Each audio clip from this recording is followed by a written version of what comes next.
Bismillahirrahmanirrahim. Assalamualaikum warahmatullahi wabarakatuh. Alhamdulillahirabbil alamin, ja'alal insana khalifatan fil ardi yanzuru bil kulli wa kafa billahi syahida. Baik teman-teman yang dimuliakan oleh Allah Subhanahu wa taala, yang kami hormati Mesir Pengampu, Umi Novayanti, Mas Ade MBDI, kemudian yang kami banggakan dan kami cintai rekan-rekan dan adik-adik yang dimuliakan Allah Subhanahu wa taala. Baik, kali ini kami akan mempresentasikan makalah kami dari kelompok 9 dan dimulai dari saudara saya Habis Walillah. Kami persilakan. Baik, yang pertama yaitu A. Masyarakat majemuk. Masyarakat majemuk terbentuk dari dipersatukannya masyarakat suku bangsa oleh sistem nasional yang biasanya dilakukan secara paksa menjadi sebuah bangsa dalam wadah negara. Sebelum Perang Dunia Kedua, masyarakat negara jajahan adalah contoh dari masyarakat majemuk yang berkumpul bukan karena keinginan mereka sendiri, melainkan mereka dikumpulkan dalam satu wilayah yang disebut dengan negara.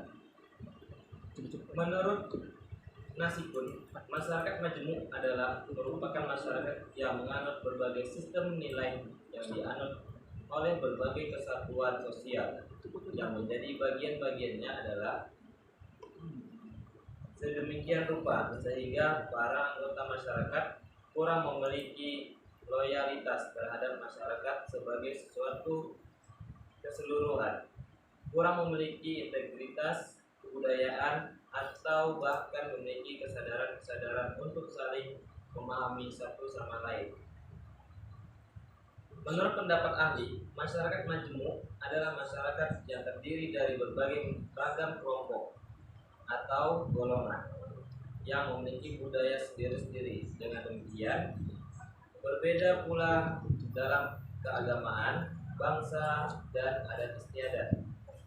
Di bawah ini berikut beberapa ciri-ciri masyarakat majemuk. Antara lain adalah sebagai berikut. A.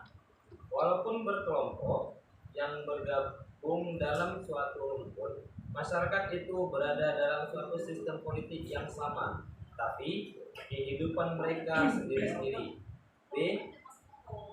Interaksi sosial antara kelompok kurang sekali dan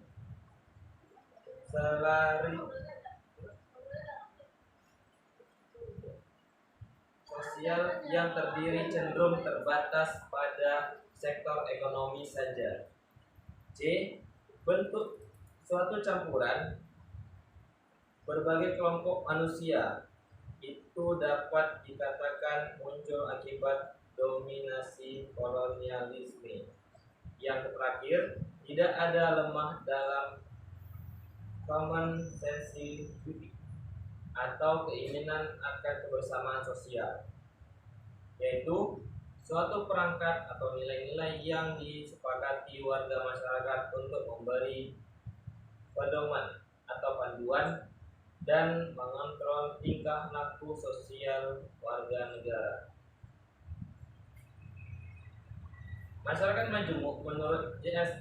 Furnival 1948 merumuskan konsep masyarakat majemuk yang berasal dari temuan hasil penelitian di Indonesia, antara lain: 1. Bangsa-bangsa Eropa meliputi urutan teratas dalam stratifikasi masyarakat, antaranya adalah orang Portugis, Spanyol, Belanda, dan Inggris.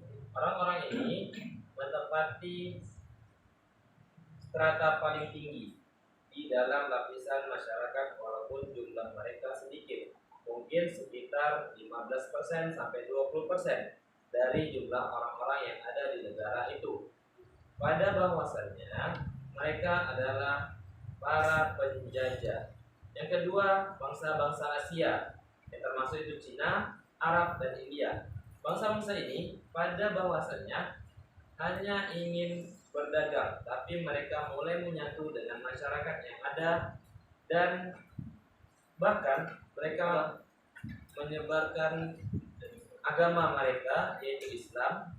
Banyak juga dari pedagang-pedagang ini menyebarkan budaya-budaya mereka dan menikah dengan orang-orang pribumi. Yang terakhir, kaum pribumi. Mereka orang-orang Indonesia asli yang dimana penyebaran dari Sumatera hingga Papua. Orang-orang itu orang-orang merupakan para penjajah yang pada waktu itu kaum pribumi kebanyakan berasal dari Jawa dan Sumatera. Kaum pribumi ini biasanya bekerja sebagai buruh, petani, dan budak-budak di ladang. Konsep masyarakat majemuk yang dirumuskan oleh Parnival tersebut merujuk pada pengertian sebuah masyarakat yang terdiri dari dua atau lebih elemen yang hidup sendiri-sendiri tanpa adanya perbauran satu sama lain, ya, satu sama lain. Dalam kesatuan politik perlu dipahami bahwa penelusuran masyarakat majemuk Parnival berlangsung saat masa penjajah yang melanda Indonesia. Yang kedua, itu PAI di Indonesia. Pendidikan dapat diartikan sebuah bimbingan secara sadar oleh pendidik terhadap perkembangan jasmani dan rohani peserta didik menuju terbentuknya kepribadian utama, sehingga pendidikan dipandang sebagai salah satu aspek yang memiliki peranan pokok dalam membentuk generasi. Salah satunya aspek yang memiliki peranan pokok dalam terbentuk generasi muda agar memiliki kepribadian utama.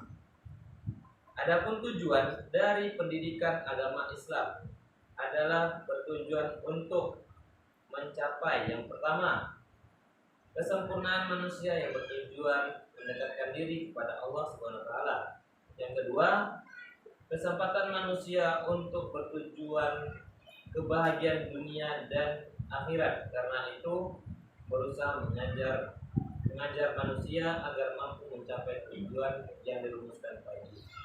Yang ketiga, menjadikan insan kamil atau makhluk yang lengkap, tidaklah tercipta dalam sekejap mata, tetapi memiliki proses panjang dan ada persyaratan yang harus dipenuhi, antara lain mempelajari ilmu, mengamalkannya, dan menghadapi berbagai cobaan yang mungkin terjadi dalam proses pendidikan.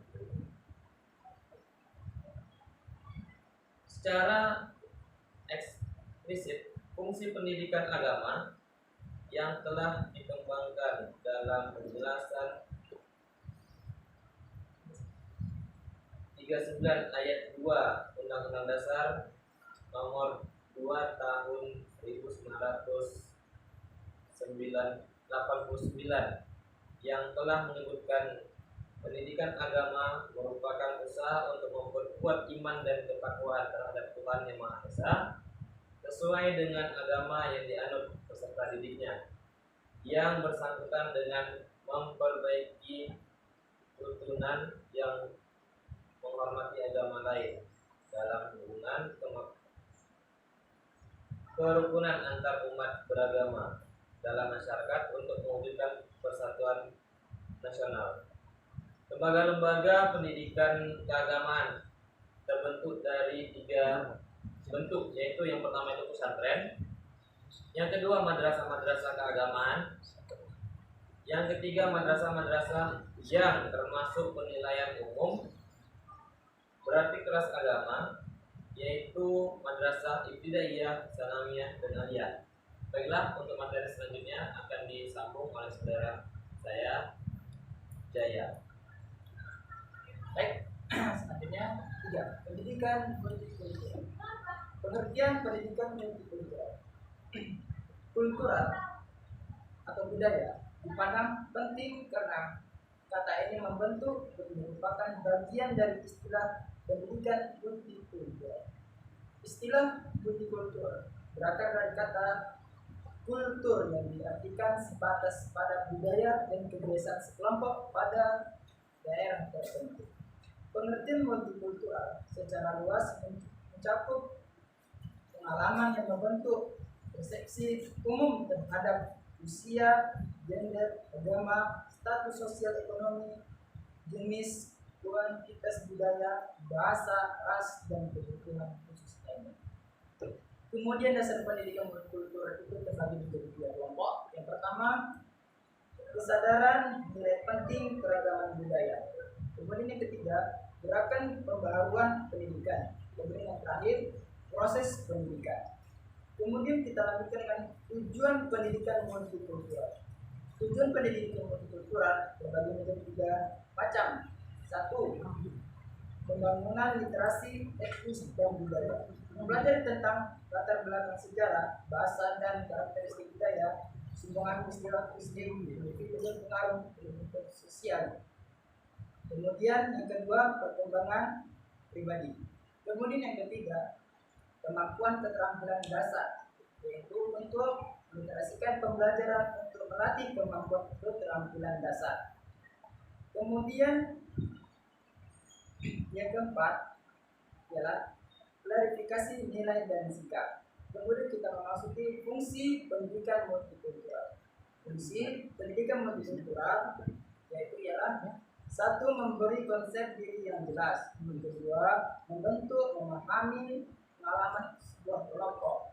Kemudian yang ketiga, membentuk, memahami bahwa konflik antara ideal dan realitas itu memang ada kedua setiap masyarakat. Kemudian yang keempat, membentuk, mengembangkan dan pembuatan keputusan berpartisipasi sosial dan keterampilan kewarganegaraan. Kemudian yang terakhir, yang kelima, mengenal keberagaman dalam ilmuwan bahasa. Kemudian yang keempat, hubungan pendidikan agama dan pendidikan multikultural.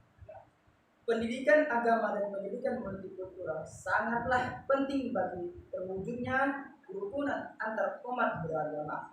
Pendidikan agama dan pendidikan multikultural ini saling berkaitan satu sama lain dalam menyikapi berbagai hal, terutama dalam menyikapi perbedaan baik itu dari agama, suku, ras, dan budaya. Oleh karena itu, terkandung dalam pendidikan agama dan pendidikan multikultural perlu diajarkan kepada siswa-siswa kita. Di samping yang beragam dan unik pendidikan agama dan pendidikan multikultural, bukan hanya agama, melainkan kebangsaan siswa, melainkan semua masyarakat. Kemudian model implementasi pendidikan agama dan pendidikan multikultural. Mungkin itu pun yang pertama ialah guru harus menjadi teladan. Kemudian B, live in, artinya nilai pendidikan situ yang ditepati untuk menginap, bukan hanya tinggal sementara. Kemudian yang C, berbentuk karakter. Yang B, berkunjung ke perusahaan lain. Mungkin itu saja presentasi kami pada hari ini. Semoga bermanfaat. Akhir kalam. Assalamualaikum warahmatullahi wabarakatuh.